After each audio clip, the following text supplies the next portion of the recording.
Hello, welcome to the Logic Club educational videos.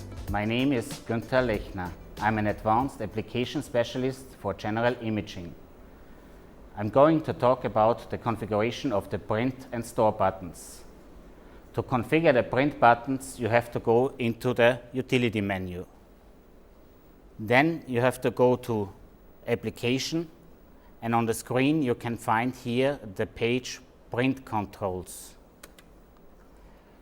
Here you have the different print buttons, so P1 to P6, depending on the system, probably just P4. Here you can select during live store what the system should do. If it should make a clip, retrospective clip, or if you use here the drop-down menu, you can select single image. If it's on single image, even if you're in run mode, the system always will just capture one single image. If you are on prospective clip, it will be a forward recording of a loop. Retrospective I already explained, and if you don't want to have a function on the buttons, you select the known one. If we want to record a clip, for example prospective, there is one additional, which is the time span, what you can select. The time span, you have to type in here a time which is in second, which is corresponding to all different modes. Just if you want to use contrast, there's a different time span which is usually a little bit longer than the normal time frame. Then you have here a possibility to make a check mark if you want to preview the stored clip before you actually definitely store it on the hard disk. And if you're using prospective clip, you can do automatic segmentation if you have chosen a very long time frame that you select, for example, that you just want to have short loops of around 15 seconds, and it automatically will do a segmentation of a longer loop. Which is here below is if EGC is connected, then you have also different time frames what you can choose. And another important point is if you're using Mark Sinne. Mark Sinne is its additional key which is coming up on the keyboard, and here you can have the control by making a check mark, and also you can select here if you want to have a preview. Usually my proposal is if you type in here a very long time of around 100 or 200 or even higher. One important point by setting up here the different functions is it's preset dependent.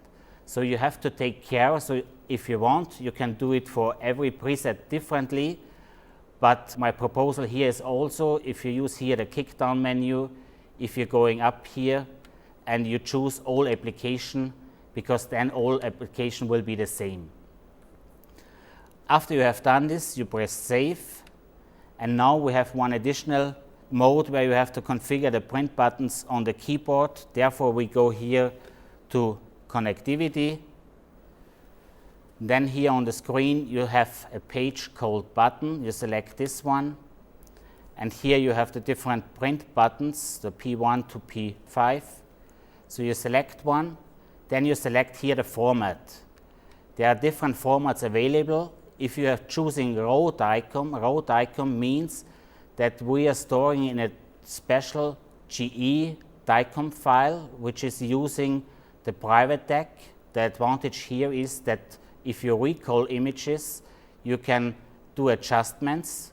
Compare if you do DICOM, then there are no adjustments available later on stored images. And you can also here select measurement and annotation. This is if we are using the structured reporting.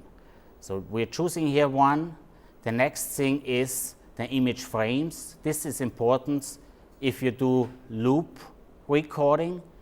There is also one is selection of single. Single is a type of a loop which giving all the information in one file. It can be read by the system itself, and if you transfer it later to a DICOM PAX server, it will automatically convert it in a multiple choice.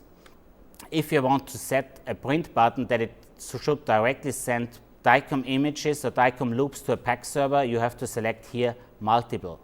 If you have done here this selection, Then you have here the next field where you select which one should be the function. For example, if I want with the P1 button, if I want to store it directly to the PAC server, I highlight here my DICOM image storage and I bring it on the print flow view by pressing here on these two arrows.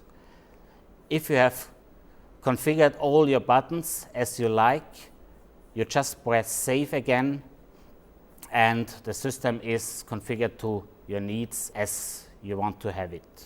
If you want to have additional information, you can refer to the online user manual by pressing the F1 key on the alphanumeric keyboard. Thank you and goodbye.